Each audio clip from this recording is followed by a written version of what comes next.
This is 2016 paper. Last time I think we did question number 49. ये कर लिया था ना, पार्किंग वाला भी कर लिया Yes, था. that's it. कौन से क्वेश्चन किया था last class?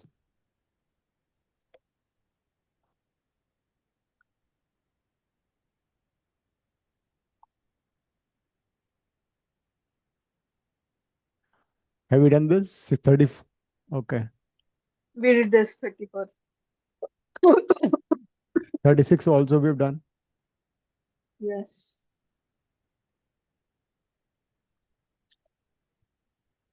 Excuse me, sir. Yeah. So this is UCET question paper 2016. हाँ, UC 2016 है. निकालो, बुकलेट 1 में होगा शायद ना. Yes, sir, it's there. ये कर लिया था 46. Yes, sir. 49 भी कर लिया था, याद आ रहा है मेरे को. 50 भी कर लिया था. कर लिया था 50? नहीं, चलो 50 करते हैं. We have to do 50. Okay.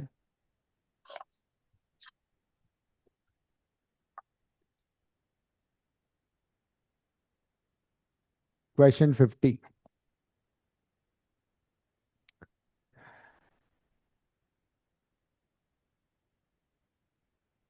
Question पढ़ो. फिगर 4 फिगर्स दे रखी हैं, उनसे ट्राई टू रिलेट करो पैरामीटर्स को, capital R, small R and C, and then the last figure is a question figure which you have to figure out कि उसके लिए पैरामीटर्स क्या होने चाहिए.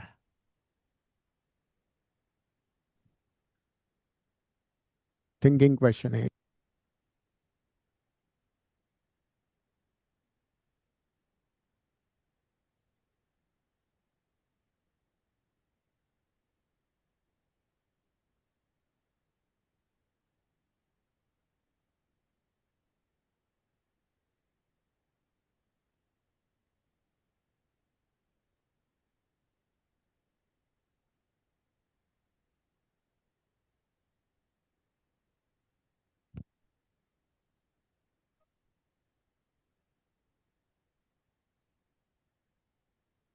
Look at each figure and the values of capital R, small r and C.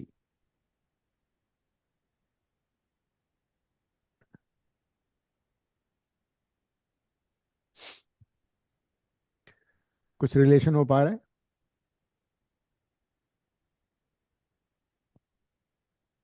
हाँ, right. R by R देखो क्या आ रहा है ना. तो R by R basically gives you number of corners, है ना, और maybe sides also.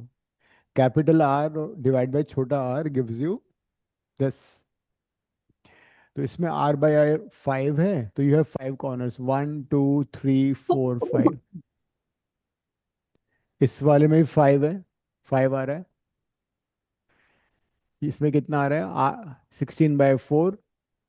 Again 4 corners are there, 1 2 3 4. 108/4 कितना हुआ? 27. तो probably if you count these will be 27, है ना. तो कैपिटल आर को जब तुम छोटे आर से डिवाइड कर रहे हो तो it gives you the side और the number of corners in the figure.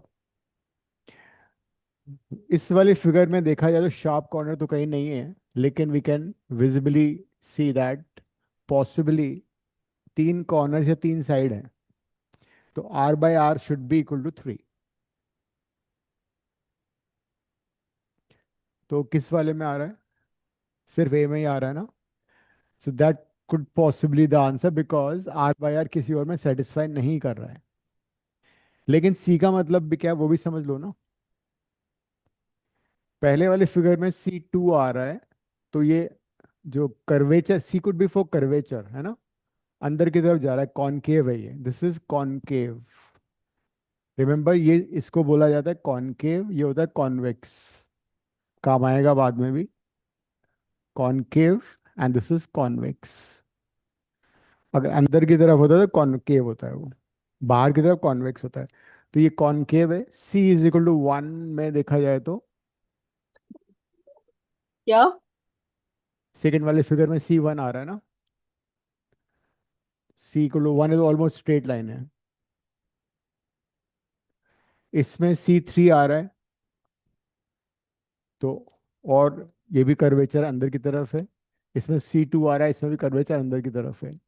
इसमें कर्वेचर बाहर है, तो मोस्ट लाइकली ये हो सकता है कि C की वैल्यू अगर मोर देन 1 है तो कॉनकेव है, C की वैल्यू लेस देन 1 है तो कॉन्वेक्स है। तो नोटिस करो, ए ऑप्शन में C की वैल्यू लेस देन 1 भी आ रही है। तो अगर बाई चांस किसी और आंसर में R/R3 होता, मान लो ऑप्शन डी होता तुम्हारा, capital R = 15, small r = 5 and C = 2, तो R/R से ये भी 3 आता, लेकिन C इसका 2 हो गया था, मतलब कर्वेचर इसका कॉनकेव होना चाहिए था, तो फिर डी आंसर नहीं होता। सो this is how you correlate with the given parameters in the figure. समझ में आ गया रिद्धिमा? सर मेरे को कर्वेचर वाला पार्ट समझ नहीं आया। कर्वेचर में कैसे? कुछ रिलेट करना है, हमें कुछ दिया हुआ नहीं है, लेकिन डायग्राम देख के और सी की वैल्यू देख के तुम्हें खुद समझना है कि क्या हो सकता है पॉसिबली। इसमें कर्वेचर अंदर की तरफ जा रहा है ना, साइड जो है वो अंदर की तरफ है, कॉनकेव है ये। तो हमने ओके। हमने फिगर को देख के ये आइडिया लगाया कि अगर सी की वैल्यू मोर देन 1 है तो कॉनकेव होगा। ओके। बिकॉज इसमें भी सी की वैल्यू मोर देन 1 है, इसमें 1 है, इसमें 1 है, तो ये ऑलमोस्ट स्ट्रेट है। इसमें सी की वैल्यू मोर देन 1 है, कर्वेचर अंदर की तरफ है। इसमें भी सी मोर देन 1 अंदर की तरफ है, इसमें लेकिन इसका जो कर्वेचर है और कॉन्वेक्स। वो कॉन्वेक्स है, तो मतलब C <1 होना चाहिए था। ओके।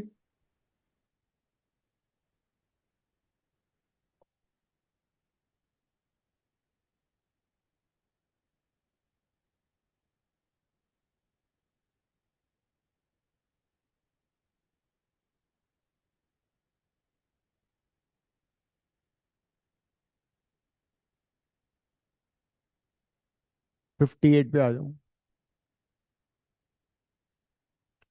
ये बेसिकली एक टूल दिया हुआ है तुम्हें, you have to decide, you will see that which way, कौन सा टूल तुम्हें यूज होगा, मतलब कंफर्टेबली कैन यूज। खुद से करो ट्राई।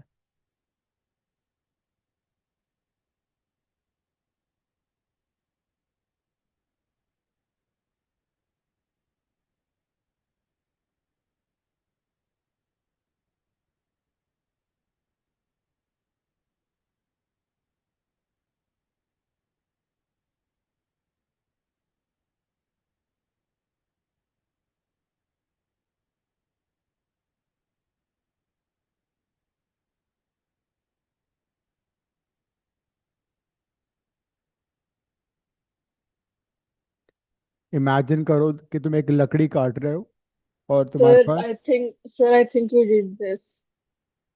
हो गया था, ये कर लिया तुमने? Yes, I think so. The answer was B, right? मुझे भी याद आ रहा है कुछ, क्योंकि की पॉइंट्स ये हैं कि हमें डाउनवर्ड मोशन भी देखना है and to and fro motion भी देखना है। मतलब जिससे भी तुम्हें, सपोज ये वुडन वो है, इसको तुम्हें कट करना है, तो जो हमारा टूल है वो ऐसे भी जाएगा टू एंड फ्रो और डाउनवर्ड भी जाएगा। तो मैंने बताया था कि इस वाले टूल में तुम ऐसे फोर्स लगाओगे, ठीक है, तो इस फोर्स का एक कंपोनेंट हॉरिजॉन्टल होगा जो टू एंड फ्रो मोशन कराएगा, दूसरा वर्टिकल होगा जो कि इसको नीचे पुश करेगा। So the best possible handle जो होगा वो ऑप्शन बी होगा। तो बी इज द आंसर, क्योंकि उसने यहाँ दिया था ना, डाउनवर्ड मोशन भी होना चाहिए, नीचे भी फोर्स लगना चाहिए, और हॉरिजॉन्टली भी टू एंड फ्रो होना चाहिए। इसमें सिर्फ हॉरिजॉन्टल मोशन होगा बिकॉज फोर्स ऐसे लगेगा, इसमें भी सिर्फ हॉरिजेंटल होगा, ये ऊपर भी उठ सकता है बिकॉज तुम ऐसे इसको पकड़ोगे, इसमें फोर्स ऐसे लगेगा तो वर्टिकली अपवर्ड लगेगा, जबकि हमें वर्टिकली डाउनवर्ड चाहिए। तो this is the correct answer.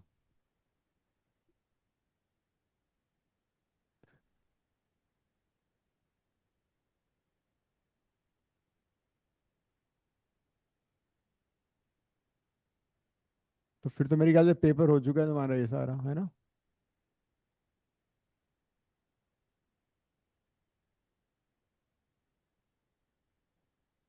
बाकी तो सारे आई थिंक मैम अच्छे ही आ गए ना, 71। देखो जरा इसको।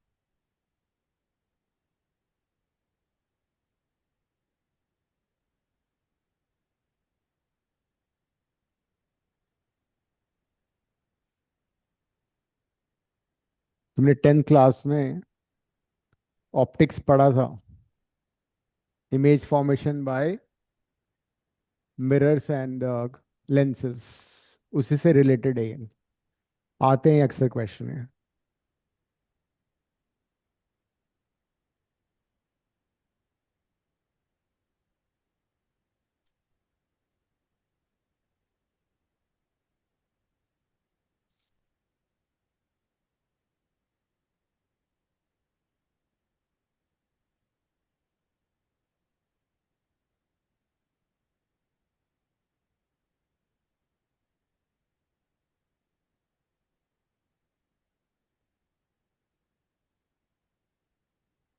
Plane mirror, convex mirror, concave mirror and lenses, इन पे क्वेश्चंस जनरली आते हैं।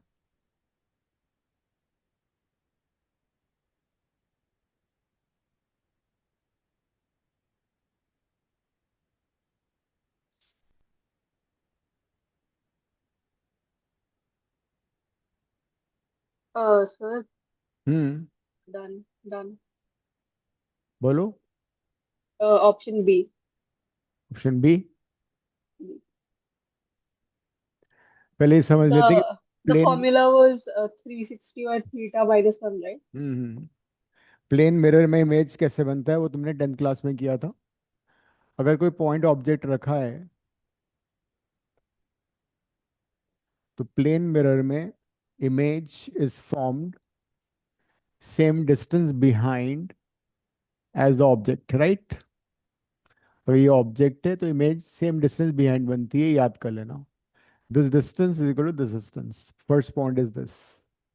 साइज ऑफ इमेज सेम होता है, मतलब देर इज नो मैग्निफिकेशन और डीमैग्निफिकेशन। ना तो ऑब्जेक्ट का साइज बड़ा होगा ना कम होगा, when you see your self in a mirror same size बनता है। सिर्फ ये होता है कि लैटरली इन्वर्टेड हो जाता है वो, ठीक है? इट इज लैटरली इन्वर्टेड, मतलब अगर मैंने ए बी सी का इमेज देखा इधर तो मैं सी पहले नजर आएगा, बी और ए से आएगा। So image would be laterally inverted. So this is the image formation by a plane mirror. और ये वर्चुअल इमेज बनती है। वर्चुअल इमेज हमेशा मिरर या लेंस के अंदर देखी जाती है, ठीक है? ये रियल इमेज है, हमारा रियल ऑब्जेक्ट है। इनफैक्ट यहाँ से रेज चल रही हैं, यहाँ पे रेज नहीं आएंगी, तो ये वर्चुअल इमेज कहलाती है। अब एक फॉर्मूला होता है कि if you have two plane mirrors inclined at an angle theta, और देन ये भी इमेज बना, यहाँ पे कोई ऑब्जेक्ट रखा हुआ है सिमेट्रिकली, तो ये भी इमेज बनाएगा, ये भी इमेज बनाएगा। तो how many images will be formed? That formula you have to remember. Number of images का फॉर्मूला होता है 360 by theta minus 1। If object is placed symmetrically between the two mirrors, the number of images is 360 by theta minus 1। This result तुम्हें याद करना पड़ेगा, उसके बिना ये क्वेश्चन नहीं हो पाएगा।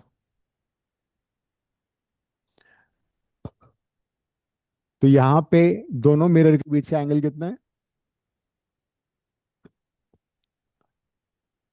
90 डिग्री दिया हुआ है यहाँ पे। The two mirrors are placed at 90 degree. The theta is 90 तो तुम थीटा को 90 सब्स्टिट्यूट करोगे तो 360/90 - 1, that is answer is 3।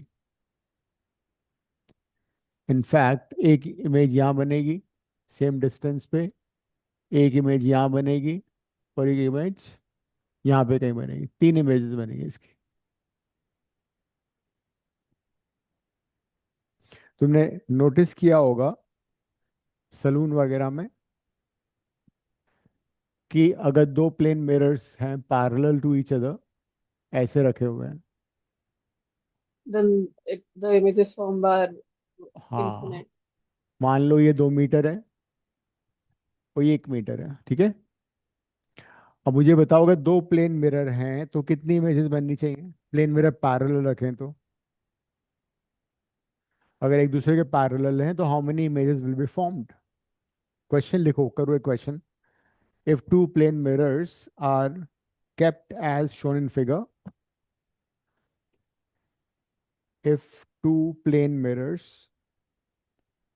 are kept facing each other at 5 meters at a distance, 5 meter, a point object, a point object is 1 meter from the from one of the mirrors.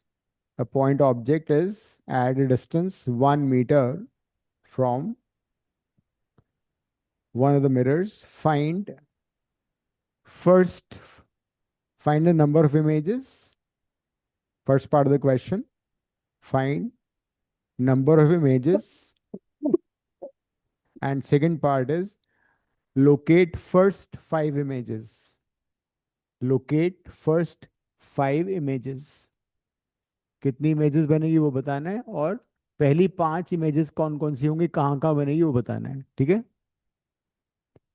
Do it कामली, सोच समझ के answer करो। Formula तुम्हारे पास है already.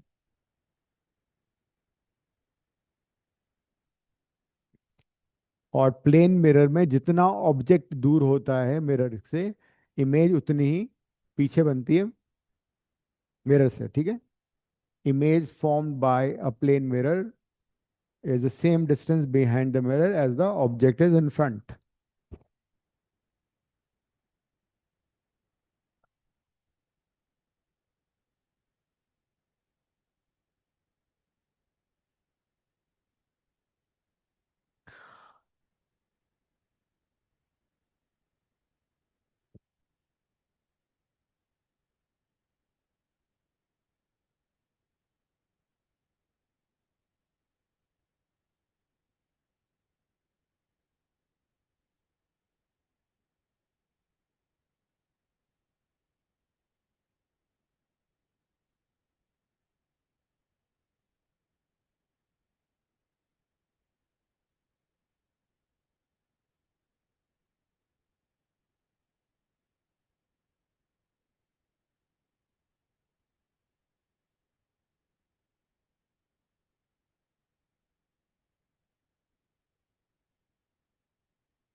तो अगर दो चीज पैरेलल हैं एक दूसरे के, तो एंगल कितना होगा दोनों के बीच में, 0 डिग्री। इस फॉर्मूले में जब तुम डालोगे तो 360/0 - 1, anything divide by 0 is infinity. If a number is divided by 0, it is equal to infinity. Infinite images बनेंगे। तो इसलिए तुमने नोटिस किया होगा सलून वगैरह में बहुत सारी इमेजेस नजर आती हैं, है ना। Yes, अब, true. हाँ, अब नंबर ऑफ इमेजेस बताते हैं। ये ऑब्जेक्ट इस नंबर 1 मिरर से 1 मीटर आगे रखा हुआ है, तो 1 मीटर पे पहली इमेज बन गई, ठीक है। तो first image will be formed 1 metre behind the mirror, first mirror. Second mirror से ये ऑब्जेक्ट 2 मीटर दूर रखा हुआ है ना, तो 2 मीटर पे तुम्हारी दूसरी इमेज बन जाएगी I2। तो पहली दो इमेजेस आ गई। अब ये जो इमेज बनी है, ये इस मिरर के लिए ऑब्जेक्ट का काम करेगी। इसका डिस्टेंस कितना है, 1+3। अच्छा मैंने 5 लिखा है, 3 मीटर लिख लेना उसको। 2 mirrors place at the distance 3 metre, ये 3 मीटर है। तो 3+1 4 हो गया। तो 4 मीटर दूर पे एक और इमेज बन जाएगी, I3। फिर ये इमेज जो बनी है I2 इस मिरर के लिए ऑब्जेक्ट का काम करेगी। ये डिस्टेंस कितना हो गया, 2+3 5। तो एक 5 मीटर पे एक और इमेज बनेगी, I4। फिर नेक्स्ट कौन सा होगा, ये I3। I1 का मैंने ले लिया, I2 का ले लिया, है ना। I3 का लेना पड़ेगा। I3 है 4+3, 7 मीटर पे। तो 4+3 7 मीटर पे तुम्हारी एक और इमेज बन जाएगी। तो इस तरह से इमेजेस बनती चली जाएंगी, लेकिन उनका साइज छोटा होता जाता है।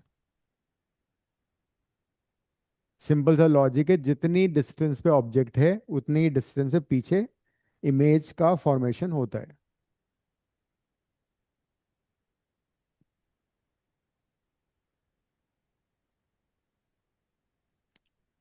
आई वुड सजेस्ट कि तुम 10th क्लास की जो बुक थी ना तुम्हारी साइंस की, उसमें मिरर वाला चैप्टर पढ़ लेना, लेंस और मिरर वाला। ठीक है रिधिमा, 10th क्लास की साइंस का ऑप्टिक्स वाला चैप्टर पढ़ लो, मिरर और लेंस मैं वाला। सर मेरे पास साइंस नहीं थी हाँ 10th उसको में। पढ़ लो। काम आई थिंक ये क्वेश्चन एक्स है। आगे बढ़े अब।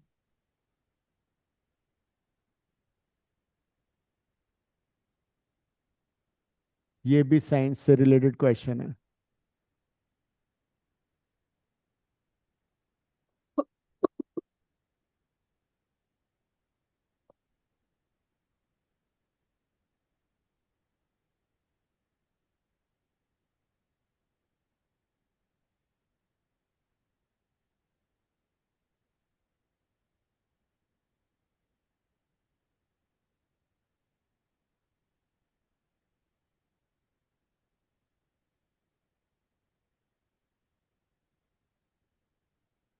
मैं तुम्हें थोड़ा सा आइडिया सेंटर ऑफ ग्रेविटी का देता हूँ, ठीक है।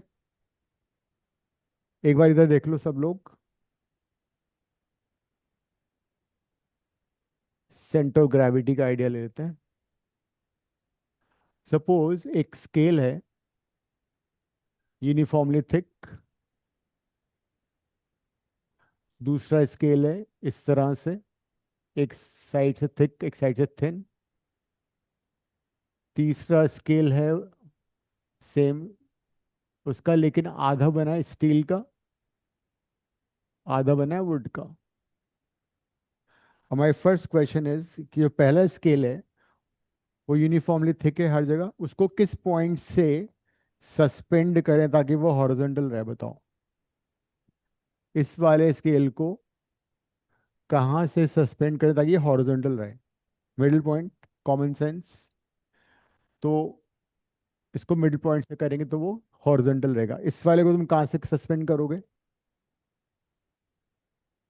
इसका जो मिडिल है वो ये है। तो मिडिल पॉइंट से सस्पेंड करने पे हॉरिजॉन्टल रहेगा, या लेफ्ट से रहेगा या राइट से रहेगा। बिकॉज राइट से थोड़ा हैवी है ना वो। सोचो, लगाओ कॉमन सेंस। अगर मिडिल से करेंगे तो भारी वाली साइड की तरफ नीचे आ जाएगा वो। हाँ यहाँ से सस्पेंड करोगे स्लाइटली अवे, सेंटर से लेफ्ट राइट साइड में। इस वाले में आधा स्टील का बना हुआ है आधा वुड का बना हुआ है। स्टील हैवी होता है तुम्हें मालूम है, वुड लाइटर होता है। तो सेंटर से तो कर नहीं सकते, अगर सेंटर से करोगे तो क्या होगा, वापस ये वाला पार्ट नीचे आ जाएगा, तो हमें मोस्ट प्रोबेबली स्टील साइड से इसको सस्पेंड करना पड़ेगा। तो जिस पॉइंट से तुमने सस्पेंड किया इस बॉडी को और वो हॉरिजॉन्टल रहा, that point is nothing but centre of gravity. ये है centre of gravity. Common sensically वो पॉइंट है जहां से किसी ऑब्जेक्ट को हम सस्पेंड करेंगे तो वो हॉरिजॉन्टल रहेगा। This is how you can remember it, ठीक है। तो जो बॉडी सिमेट्रिकल होती हैं, जब मतलब यूनिफॉर्मली थिक हैं, सेम डेंसिटी की हैं, सेम मटेरियल की हैं, उनका सेंटर ऑफ ग्रेविटी या सेंटर ऑफ मास एक ही बात होती है, ठीक है। सेंटर ऑफ ग्रेविटी को कई बार सेंटर ऑफ मास भी बोला जाता है। तो जो बॉडी सिमेट्रिकल होती हैं उनका जो ज्योमेट्रिकल सेंटर होता है वही सेंटर ऑफ ग्रेविटी होता है। जैसे कि ये यूनिफॉर्मली थिक था, सेम मटेरियल था, तो इसका सेंटर ही इसका ज्योमेट्रिकल सेंटर था। अगर मान लो कोई स्फीयर है या डिस्क है या रिंग है, तो उसका सेंटर ऑफ ग्रेविटी क्या होगा, सेंटर पे होगा। अगर कोई क्यूब है तो उसका भी सेंटर ऑफ मास उसके एग्जैक्टली सेंटर पे होगा, right. Until unless it is of different shape, तब वो हमें इसको चेक करना पड़ता है। Now with this knowledge you can answer this question, कर लो अब।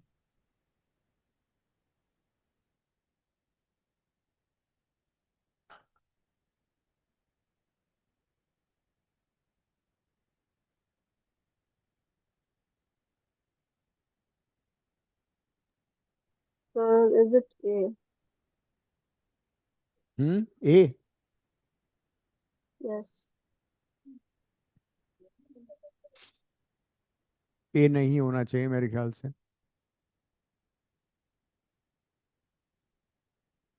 ऐसे तो मैं ABCD बोल दो एक तो कोई ना कोई होगा ही सही। Sir, A or C? देखो मैं एक तुम्हें आइडिया थोड़ा सा वो दे रहा हूँ आइडिया। ऐसा करो कि इस ऑब्जेक्ट को तुम दो पार्ट में डिवाइड कर लो, ठीक है। एक पार्ट ये वन, दूसरा पार्ट ये, ठीक है। तो दोनों के सेंटर मास में पता लग ही जाएंगे, ज्योमेट्रिकल सेंटर होंगे, और फिर उसको सॉल्व कर सकते हो इजीली। तो दो पार्ट में अलग अलग करके इसको कर लेते हैं। डायमेंशन जरा देखो, ये 2x है तो ये भी 2x है, ये x है तो ये भी x है, मतलब ये वाला पार्ट ये वाला पार्ट आइडेंटिकल है ना। तो मैं इसको यहाँ बना रहा हूँ, रिड्रॉ कर रहा हूँ। एक पार्ट ये है और दूसरा पार्ट ये है, एंड दोनों आइडेंटिकल हैं, ठीक है। तो इसका सेंटर ऑफ मास बिल्कुल सेंटर पे होगा, ठीक है। और नीचे वाले का सेंटर ऑफ मास भी उसके सेंटर पे होगा। मैंने अभी इंडिविजुअल सेंटर ऑफ मास निकाले हैं। जो ए आंसर है ना वो सिर्फ इस वाले का सेंटर ऑफ मास बताया उसने, और बी जो है वो सिर्फ नीचे वाले का सेंटर ऑफ मास है, ठीक है। अब ये डिस्टेंस कितनी है, एक्स। तो ज्योमेट्रिकल सेंटर कितना होगा, ये पूरा 2x है, तो यहाँ से यहाँ तक ये x हो जाएगा, बिल्कुल सेंटर में होगा ना ज्योमेट्रिकली। ये x है, तो ये कितना हो जाएगा, x/2। ये भी x/2। ये है, ये पूरा डिस्टेंस 2x है, तो यहाँ से यहाँ तक का डिस्टेंस x, यहाँ का भी x, और ये x है, तो ये x/2, ये भी x/2। ये है। तो हमने दोनों का इंडिविजुअली सेंटर ऑफ ग्रेविटी निकाल लिया। अब तुम्हारे पास दो मास हैं, एक यहाँ रखा इक्वल मास है, एक ये है और ये एक ये है। तो उन दोनों का सेंटर ऑफ मास कहाँ पे होगा, उनके सेंटर पे होगा ना। तो ये x/2 है ये वाला, ये x है, तो ये पूरा कितना हो गया, 3x/2। इसका आधा करो, तो जब तुम इसका आधा करोगे तो क्या आएगा, 3x/2 का आधा कितना होगा, 3/4x। मतलब इसके बीच में कहीं पे आएगा वो, इसके बीच का मतलब कहाँ पे कहीं हुआ, कहाँ होगा वो, यहाँ पे कहीं होना चाहिए। It can't be here. तो ये चला गया, ये चला गया, ये चला गया।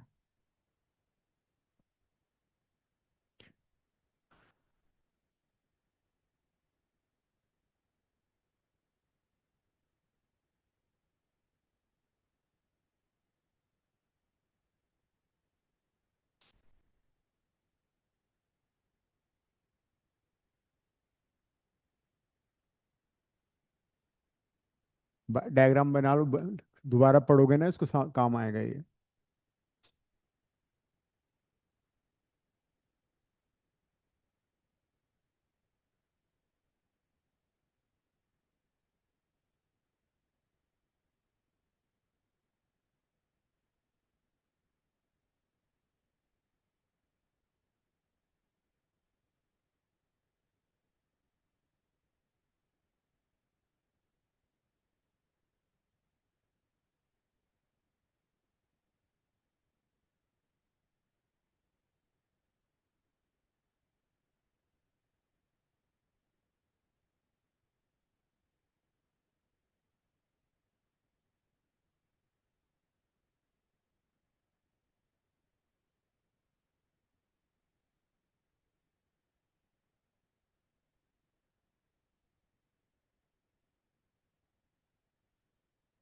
ठीक है।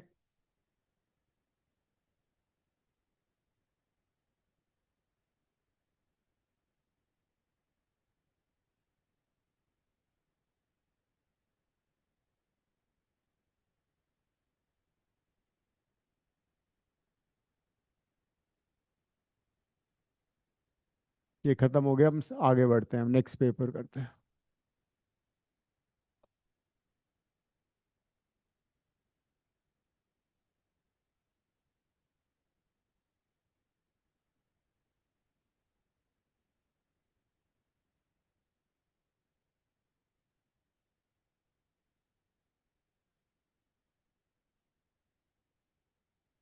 17 का क्वेश्चन नंबर 1।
बड़ा सा क्यूब बना लो।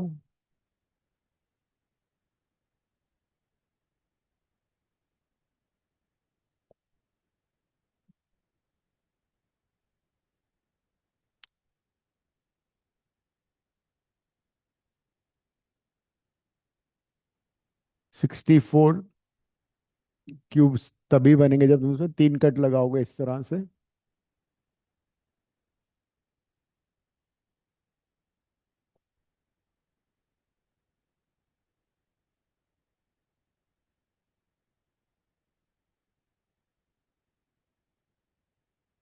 तो we slice them thrice, the cube thrice, 3 times like this, तो 64 क्यूब्स बनेंगे। अगर तुम इन डायग्राम को देखो, तुम्हें आइडिया लग चुका है कि 3 एडजेसेंट फेसेस ऑरेंज हैं और 3 एडजेसेंट फेसेस ग्रीन हैं।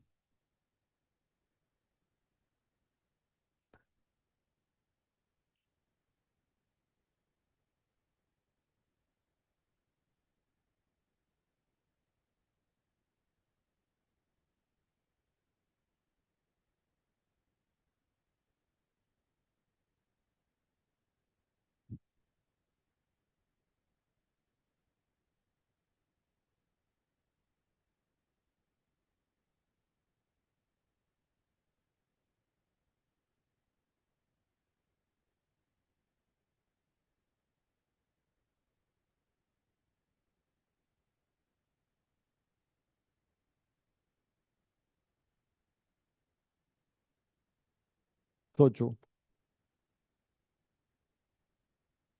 ये तो हो जाना चाहिए।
24। दिव्यांशी का आंसर आ रहा है।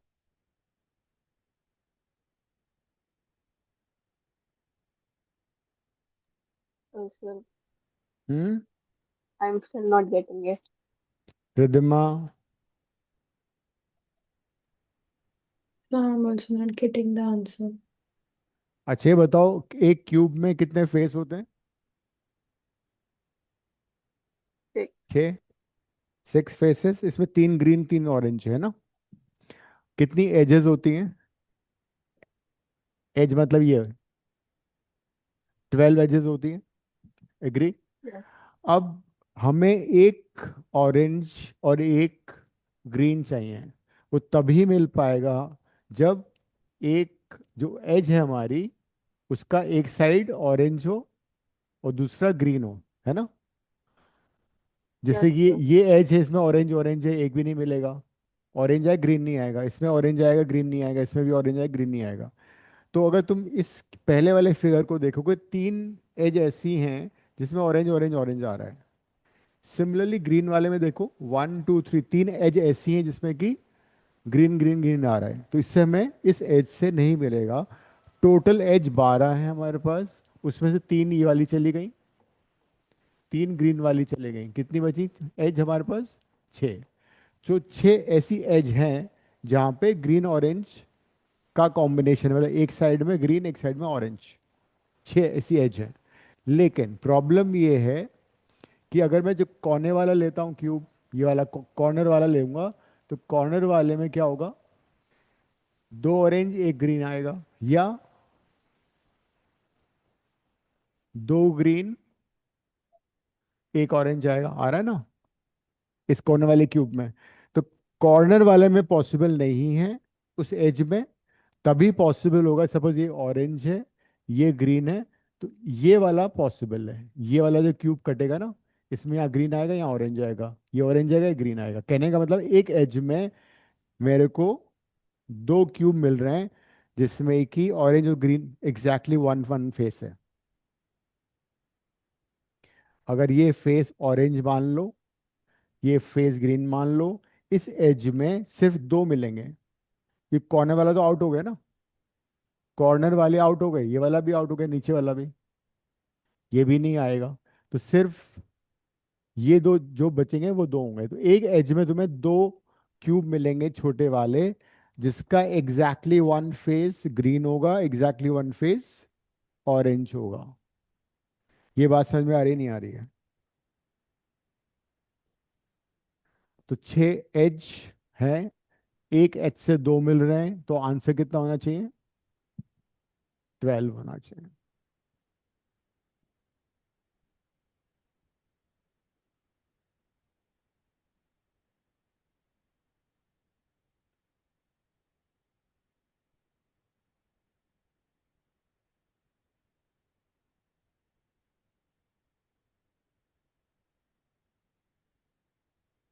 सिर्फ ये 2 जो थे ना एक एज में, एक ये एक नीचे वाला।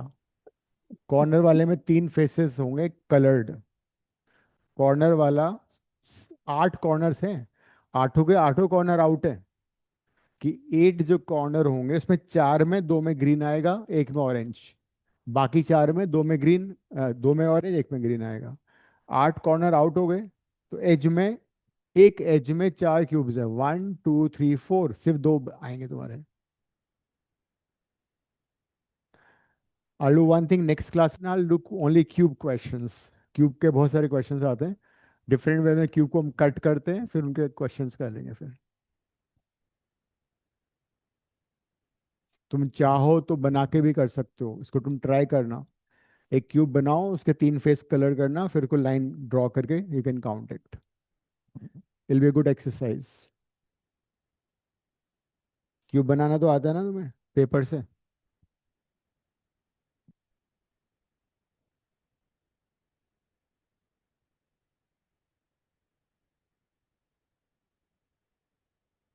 यहाँ पे आ जाओ।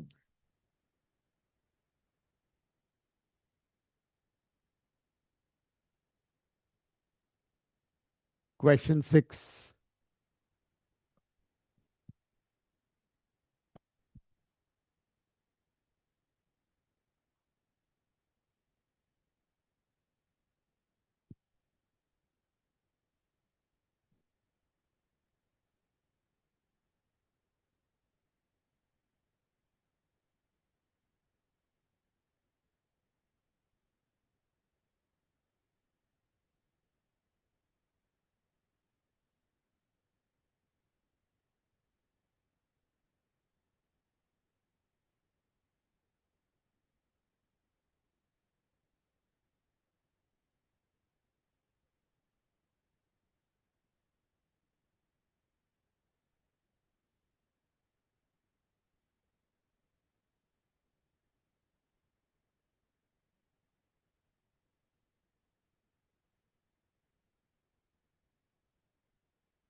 क्वेश्चन को पहले समझ लो क्या हो रहा है.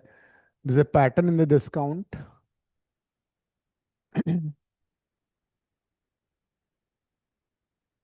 इसको तुम्हें एक्स्ट्रापोलेट करके आगे ले जाना है.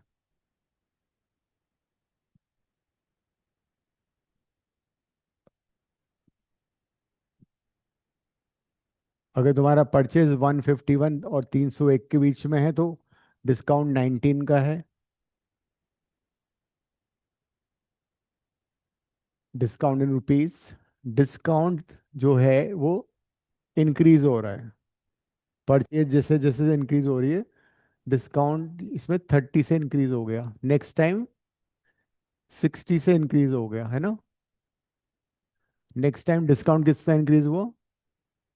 डिस्काउंट जो इंक्रीज हो रहा है वो डबल, पहले वाले से डबल से हो रहा है. उसको तुम आगे ले जाओ टेबल को, तुम्हारा आंसर आ जाएगा. इस टेबल को आगे ले जाओ. कहाँ तक ले जाना है. जब तक तुम्हारा परचेज 75,000 तक ना आ जाए. और परचेज कैसे बढ़ रही है वो भी देख लो जरा. यहाँ पे परचेज इंक्रीज हुआ 300 रुपीज से ना. 301 से 601 हो गया. नेक्स्ट में कितना हो गया इंक्रीज. 600 से हो गया. फिर नेक्स्ट में कितना इंक्रीज हो गया. 1200 से इंक्रीज हो गया. तो ये जो परचेज अमाउंट है वो भी डबल से इंक्रीज हो रहा है. देखो इन दोनों को माइनस करो. 300 आ रहा है. इन दोनों को माइनस करो, 600 आ रहा है. इन दोनों को माइनस करो, 1200 आ रहा है. इनको माइनस किया तो अगला जो इंक्रीज होगा वो कितना होगा. 4800. तो क्या बनेगा तुम्हारा कॉलम. ये हो जाएगा 4801. और इसमें 4800 ऐड कर दो. 9601. तो इस तरह से you need to reach to 75,000. ये आ गया. फिर नेक्स्ट बनाओ. अगला कितना इंक्रीज होगा. 9600 से इसका डबल करते जाओ. इसमें 9600 ऐड कर दो. खुद से करो.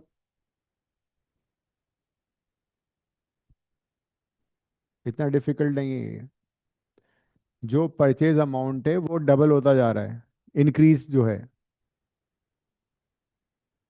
तो ये नंबर यहाँ आ जाएगा. इसमें 9600 ऐड कर दो. कितना आ रहा है ये. 19201, है ना. फिर अगला कितना इंक्रीज होगा. इसके डबल से. इसका डबल कितना हुआ. 19200.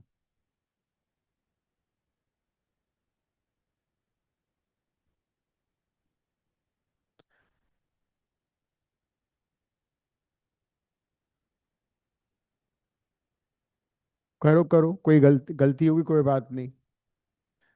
कॉन्फिडेंस तभी आएगा जब खुद से करोगे. तो जिस रो में तुम्हारा 75,000 आ जाएगा वहां रोक देना. फिर डिस्काउंट देखेंगे हम.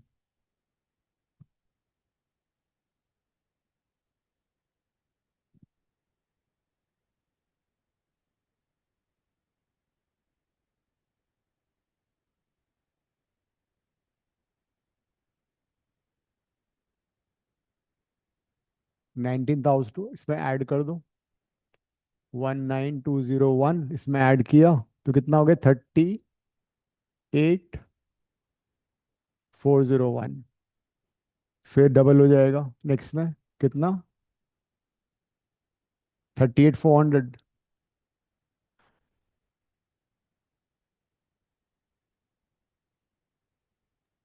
Done, sir. ओके. तो 38401. इसमें 30 तो ये हो जाएगा 76801. मेरे ख्याल से ये दिस इज द वन आ गया इसमें. तो इस वाले में ये 76,000 और 38,000 के बीच में आ रहा है ये वाला है. तो इसके कॉरस्पॉन्डिंग तुम डिस्काउंट निकाल लो. इस रो में Done. आंसर मैथ चेक कर लो। It's correct. आ रहा है आंसर? Yes, sir. ठीक। अब डिस्काउंट को डबल करते जाते हैं। इसमें जो डिस्काउंट आएगा डिफरेंस वो कितना आएगा? 480। इसमें 480 ऐड करो। 469 प्लस 480।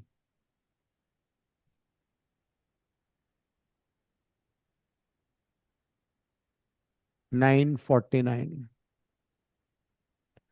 फिर अगले वाले में डिस्काउंट कितना हो जाएगा? 480 का डबल 960 ऐड करना पड़ेगा। तो 949 में 960 ऐड कर दो।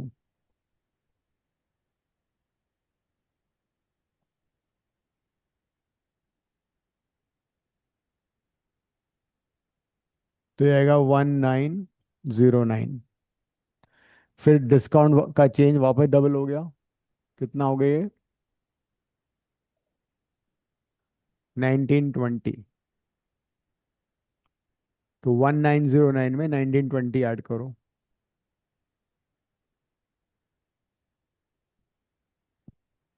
हम्म। 3829। अब नेक्स्ट वाला तुम्हारा आंसर आ जाएगा। डिस्काउंट वापस डबल होगा, कितना हो जाएगा? 3840। तो 3829 में 3840 ऐड करो।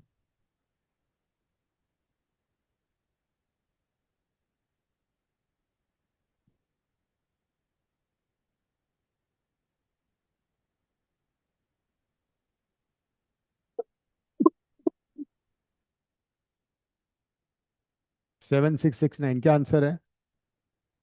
Yes, sir. Yeah. The discount is 7669।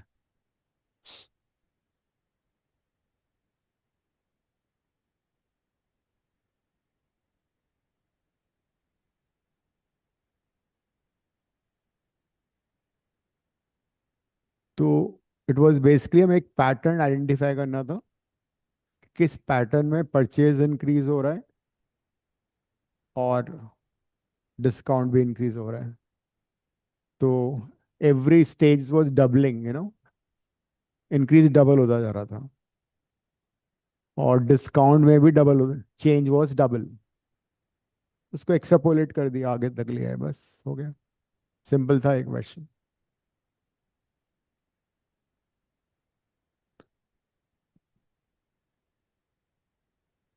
Ridhima समझ में आ गया? थोड़ा थोड़ा। इसको इन सबको दोबारा दोबारा करोगे तब दिमाग में जाएगा ये, ठीक है? Yes sir. दोबारा करना है इसको, इन सभी को।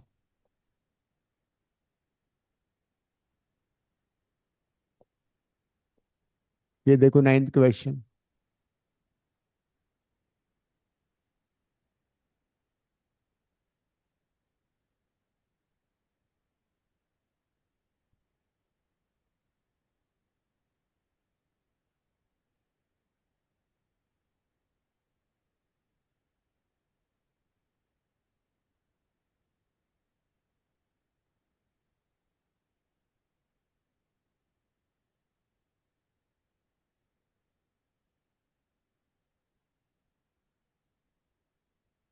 नाइट जो हॉर्स होता है उसको तुम्हें मूव करना है जहाँ एक्स लिखा हुआ है। नाइट कैन ऑलवेज जंप, उसका बताया भी कैसे मूव कर सकता है।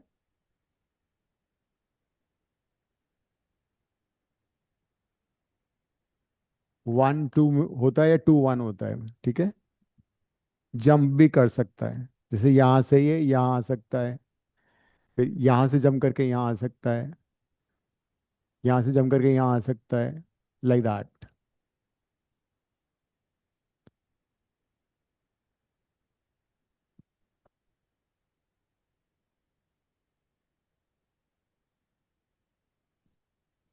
ऐसे क्वेश्चन भी काफ़ी पॉपुलर हैं यूसीड में ना।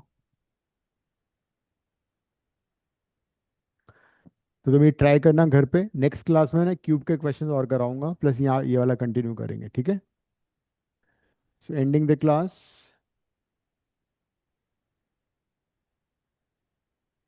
सी यू नेक्स्ट टाइम।